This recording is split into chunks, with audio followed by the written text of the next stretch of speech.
Welcome to Adventures in Solitaire. Today we'll be doing a playthrough of Starforged. As mentioned in the intro, today we'll be doing a playthrough of Starforged. This first playthrough video will focus on the background universe and history that our character will find themselves living in. It will also cover the player character and their personal background. We'll be saving their current situation for the next video. I will do my best to discuss how each process is handled in the Ironsworn Starforged game system. I can say that I'm very excited to give this system a try. I say a try as this will be my first playthrough. I considered doing an offline playthrough, but I felt that I could learn from the community as they learned from me. I thought some give and take communication might be good. So I expect to make some mistakes and hopefully draw some more interest in the game system. When you open the book to learn the system, you will be presented with the system's rules. We will not be covering all of the rules before we start, but instead we'll introduce these as they are needed or encountered. The rules do advise setting up your universe before playing, and I agree with this as it sets the tone for the world that your character will be dropped into. This is called choosing your truths. This can be done randomly, or it can be done manually. I had a good idea for the feel of the universe that I wanted to live in. I wanted it to be dark, unnerving, and as real as it can be, while maintaining an ability to be enjoyable. So with that feeling in mind, I ran through the random tables and chose, in some cases blended, what was available. I let those tables guide my imagination as I wrote my backstory. So without further ado, let's continue to Universe Truths. Universe Truths, Cataclysm, and the Exodus.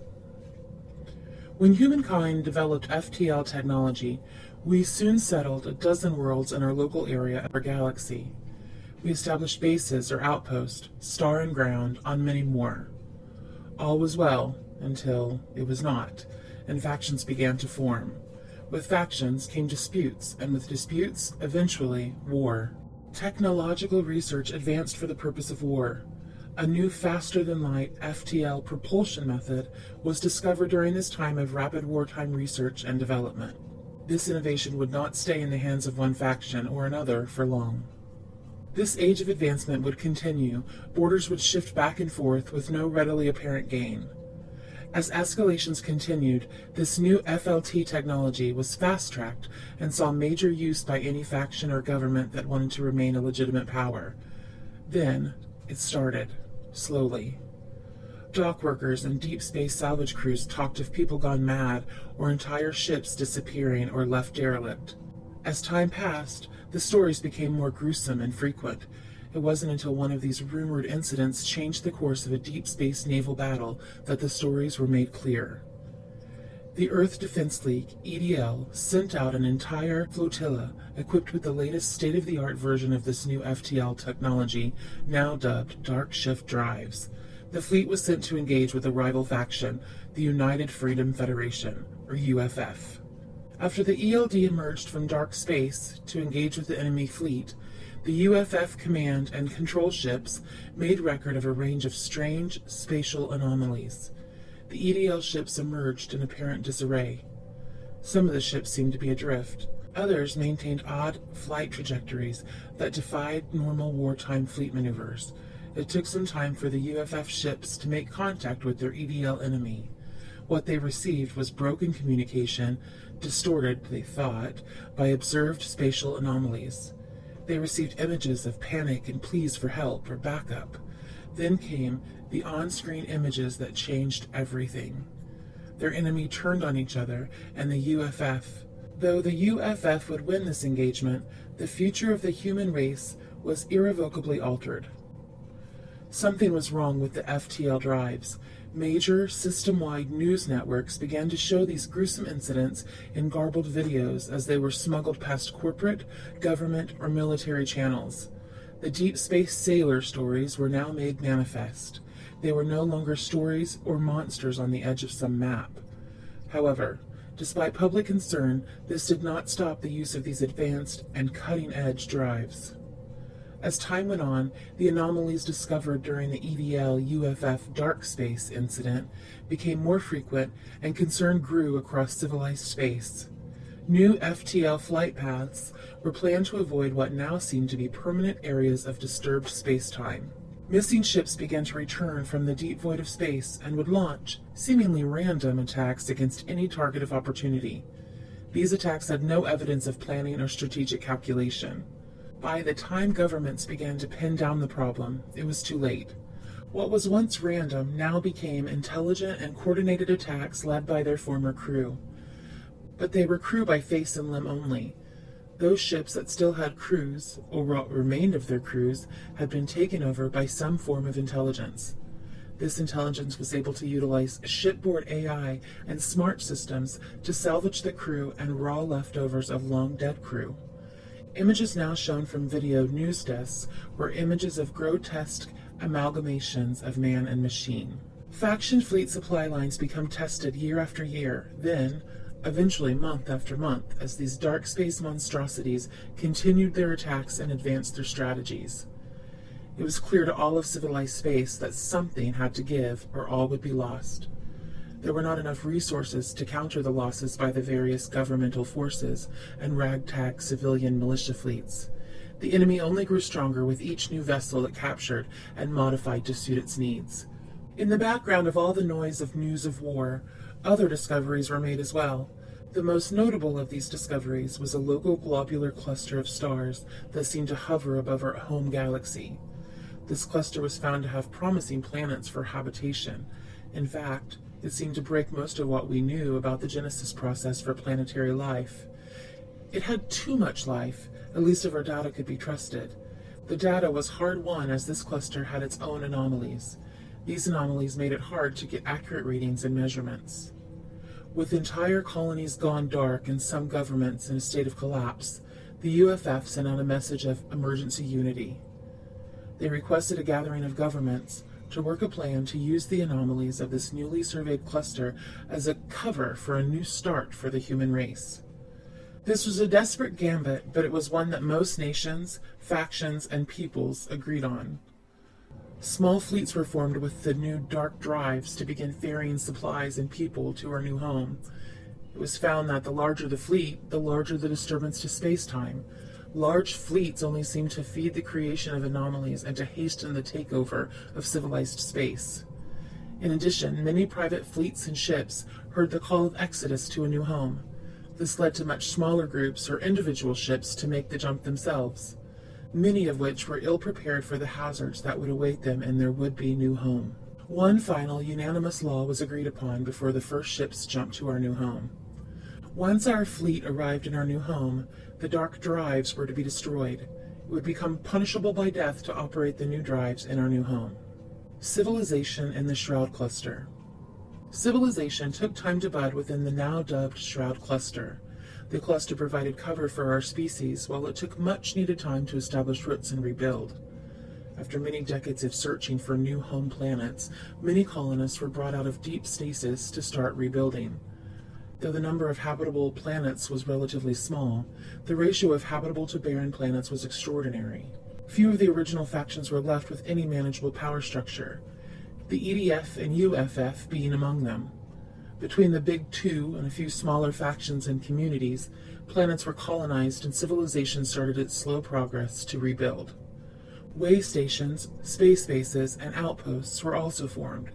It was not long before trade routes were formed among the various spatial distortions and anomalies of the Shroud. The Dark Steel Vow. Despite their best efforts, the dark drive use during the Exodus still had residual effects. Many ships were lost and rumors still circulated, much as they did in the early days of dark space navigation, of captains or crew gone mad. Rumors of so-called ghost ships navigating the space lanes waiting for a lone ship to be caught unawares. From time to time, a dark drive ship is discovered abandoned, and on rare occasion, remnants of the invaders were found and taken back, albeit with great caution, for research and study. It was from these studies that long-dead crew were found, not only combined with human technology, but also with a new form of precious metal. This new metal, in keeping with past naming conventions, was dubbed dark steel. Dark steel was found to enhance communication by a great deal, though research into this property of dark steel has been slow and hotly debated. There are many who worry that it could, somehow, bring awareness to our newfound home through its use. It had been found to be otherwise, thankfully, inert. In addition to enhanced signal strength of communication, dark steel was found to be exceptionally hard to penetrate. Only the most powerful tools at our disposal could put a dent or scratch in the material. It often takes hours or days, depending on density or thickness, to penetrate the material. Then came the day that an expeditionary force in the fringes of known shroud space found something both amazing and frightening.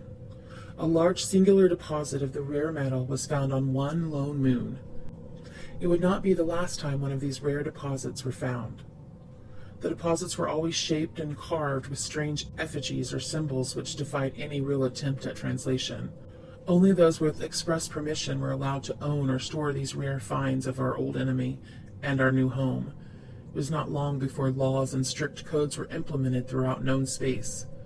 There were rumored cases of active dark space technology that had affected crew members or entire ships. This was not sustainable. One by one, settlements adopted a swearing in of anyone who wanted to claim themselves a citizen. This claim became known as the Dark Steel Vow. Different settlements had their own version of this vow, but they all contained the same similar language. No citizen shall make use of or own a piece of the fated dark steel technology without express approval from your local authority. If found, it should immediately be returned to said local authority. These vows became so prevalent and meaningful that some settlements and their governments would issue trophies or wearable tokens of the vow. Some of these tokens, one of especially grave importance, would be in the form of dark steel itself. Anyone who saw a person with the vow knew that something was promised, and that it would be fulfilled, whether that mean life or limb. Some captains would mount or display their vow at the head of the bridge, or at a prominent location for all to see, especially for the captains themselves. Once vows were completed, some captains would hang on to their vow with permission of their local government authority, especially in the case of those ornaments made of dark steel, to form new vows. Of laws and religion. Most of settled space maintains laws similar to those of the Old World. The issue, even more prevalent than in the Old World, is maintaining those laws. There are police forces in most settled systems, but the quantity and quality was entirely dependent on the local government and sometimes the settlement itself. It is rare to find a policing starship outside of a home system or major checkpoint, though they do always patrol the fringes. Religion is also as varied as it was, though in most systems it's not as strong a guiding force as it once was. You can find a colony or two that have its principles and laws guided by their religion, but this is not the norm in the Shroud. Technological advances. Thankfully, many scientists and engineers made the leap to our new home. Though technological progress and resources for maintaining technology have been stretched to extreme limits, there are still advances being made, especially where it concerns research into dark steel and dark space. Medicine has not made any advances to speak of, but some of the more major colonies support most of the old technology required to perform needed surgeries or gene therapy, in rare instances. AI is still used, though checks and balances are always being researched for fear that they can be used, as they were in the past, against us. AGI, or Artificial General Intelligence, is considered a form of blasphemy to most. There are conspiracies of government work on such technology, but no government would ever dare confirm these rumors, even if true. War in the Shroud. Even though technological knowledge is still largely unaffected, the ability to replace damaged hardware is still a significant problem for everyone. War is exceptionally rare, even in the cases of border clashes. Most of the remaining governments have even had talks of forming a neutral governing body. Life of the Old and the New. Planetary exploration has yielded a treasure trove of new species of life, from flora to fauna. Biologists in the Shroud have many generations of research ahead of them. Biological life, on its own, has pushed entire areas of business opportunities for the various colonies.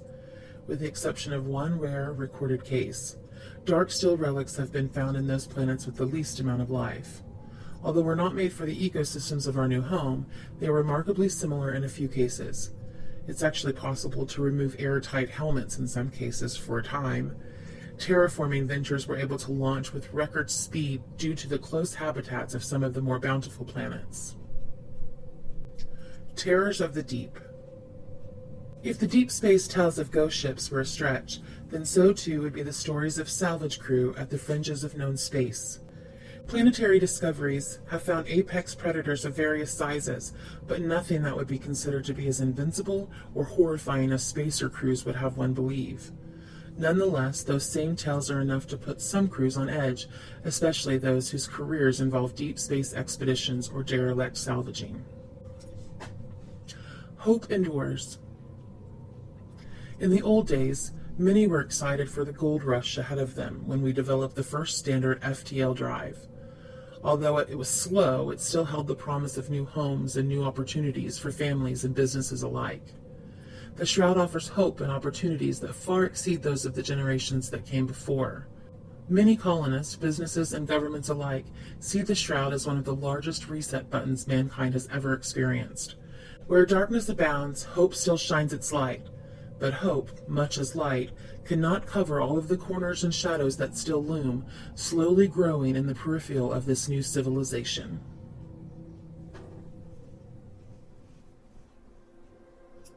With our universe truths established, let's go ahead and let's talk about our character and character creation. So this is the world that our character will find themselves in. So let's go ahead and cover the basis of their creation and talk about what I ended up with. Starforged will have you create your backstory before you do anything else with your character. This is useful as you might want to know what you'll be doing and why before you select attributes for your character that do not mesh well with that background. Every last attribute point matters in the Starforged system. Also, these are values that will not change over time. Your character will grow and learn over time, but the base attributes are static. Choose and choose well. Now it won't be thin on the next session, but I want to hide some of that for story effect. This system will have you roll on one or more random tables to help you with your backstory, much in the same way that our universe truths were created. If you already know what you want for your backstory, then you may not need to go through this process, and you can simply write up the backstory, or keep it in your head if you're more comfortable with that. Our character is part of a survey team. He was responsible for managing shipboard equipment and repairs. As the ship's systems expert, he was often required to make best use of a limited amount of resources. Supplies are not in great abundance on the edges of colonized space. Like most crews, he has an acceptable level of experience using required shipboard equipment like flight controls and sensor equipment. He was also expected to join planet-side expeditions and was trained to follow environmental cues, both natural or otherwise. This was also aided by his primary role as ship system expert, which required a significant amount of deduction and ingenuity. So this is the beginning of the backstory. Again, the rest will be covered in the next chapter or session of this playthrough.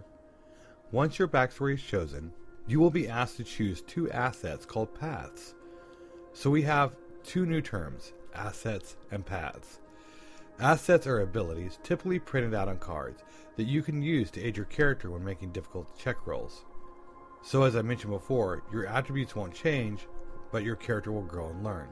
The accumulation of assets and the improvement of the current assets will be how your character shows growth.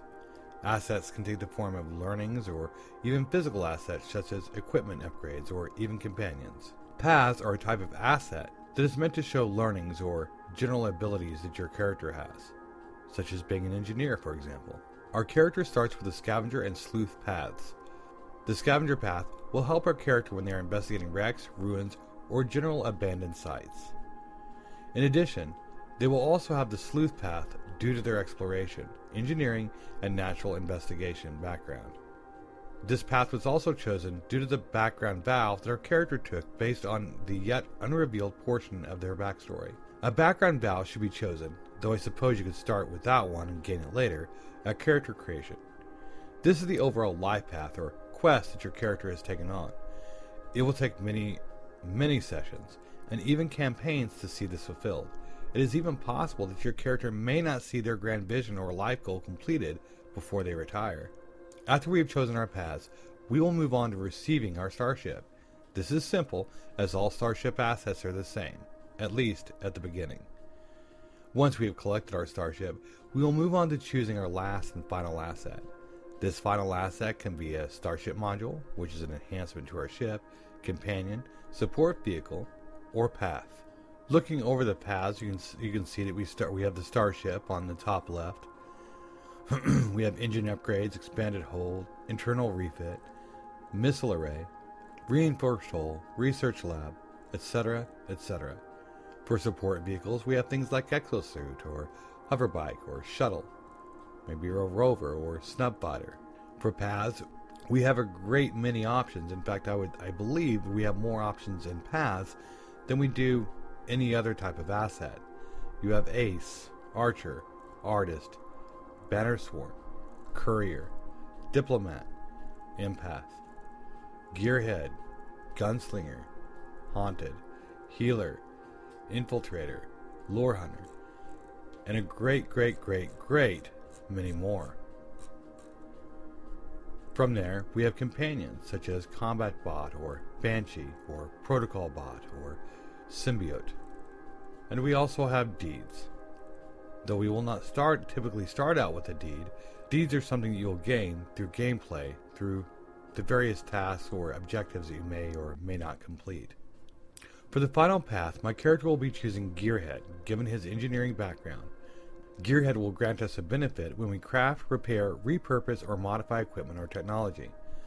I plan on playing a crafty character who uses their wits to get out of situations. This may come back to haunt our character, as they do not have any noticeable combat abilities. The last major step to character design are the character stats or attributes. The rest of the character creation involves setting default values on the character sheet and writing down their starting equipment. We'll go ahead and we'll gloss over that part. There are 5 character attributes that we get to assign a value to. The values that we have to assign are 3, 2, 2, 1, and 1. These are the values that we will add to D6 rolls that involve our attributes. The attributes that will make up our character are edge, heart, iron, shadow, and wits. If we take a look at the book, it defines each attribute as follows. Edge represents your quickness, agility, and prowess when fighting at a distance. Heart is your courage, willpower, empathy, sociability, and loyalty. Iron is your physical strength, endurance, aggressiveness, and prowess when fighting in close quarters. Shadow is your sneakiness, deceptiveness, and cunning, while wits is your expertise, knowledge, and observation. So for our character, I have chosen 2 on edge, 2 on heart, 1 on iron, 1 on shadow, and 3 on wits. Defining the current environment, sector creation. We have now set the stage and our character, for the most part, in-depth backstory aside, ready to jump into the unknown. Our final steps are to create this sector of space that we will start our adventure within. Sectors are vast tracts of space that can include multiple colonies and star systems, along with other various spaceborne objects or anomalies. I did consider waiting until the next episode for this process, but I wanted to make sure that we could get some gameplay in during the next chapter of the series. So instead of dragging you through 2 chapters and over a week of waiting, let's go ahead and check out the sector that our character will find themselves in. Sector creation is pretty deep, which is a good thing in my book. You can, of course, go without this and wing it, but I think that we will likely want to have some detail here, and it can help those who, like me, like having these things lined out for us when we can. The first step in sector creation is defining the location of the sector. There are 3 location types: Terminus, Outlands, and the Expanse. In the order given, these sectors become less and less populated and, in general, far more dangerous. So the Expanse is probably not the best place for a new character and especially a new player. So I have chosen the Terminus location as it is within civilized space. Next we will define how many settlements our sector has within it. I've chosen the default amount of 4. For each settlement, we will determine its name, location, and then population. As you can see, we have these listed for each of the settlements. You may also note that we have 2 planets, as one of our settlements is an orbital, and the other is a land-based colony. We also have an authority on each planet. The authority is a general idea of how loosely or strictly laws are enforced. We have also generated stars for each of these locations as well. These are all the steps for sector creation. You can manually select any of these or randomly roll. It may be that you want to randomly roll some of these and manually select others for story purposes. There are additional details that you can gain about these planets and settlements, but I have purposely chosen not to get this data for narrative purposes, which will be made clear in the next episode. Once you have your stars, you will then mark them on the provided hex map. The game states that the hexes do not represent any real distance and they are just there for visualization purposes. We will now need to find out how many passages there are in the sector. Passages are lanes of travel. All travel must be done through these passages.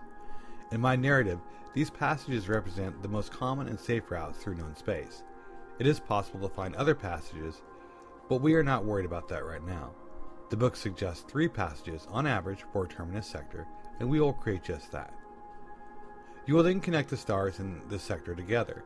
It might also be wise to use one of those passages to create a safe exit from the sector. You could always have your initial sector cut off from the rest of the local galaxy for thematic purposes. I would love to leave this sector stranded for theme, as that sounds fun, but this is a first run game and I don't want to kill us off just yet. And last but not least is the introduction of sector travel for our sector. Now we are doing this out of step, but I felt it would be best to do this for ease of understanding. The rules have a table for sector troubles, and I have rolled one up as you can see here. Sector troubles just give us some additional flavor for the sectors. You can always use another oracle aside from the simple table roll, if you would prefer. The final steps are to create a local connection that you can interact with. I agree that this would be a wise idea. After this we'd be laying out our first minor or major missions, but I'm saving this for the next chapter as that would spoil the fun. So I have rolled a connection. For connections, you will create, select, or roll for the following info in the book: name, role, goal, aspect, relationship rank, and home. Of those connection details that are not so obvious, we have role, which is a job or position that they hold, aspect, which is their overall demeanor, and we have relationship rank. I think this bears the weight of needing further attention. When you hear the word rank in the system, this refers to the difficulty rank of some task. Tasks in the system are called moves. So, the relationship with our connection has a difficulty rank of troublesome.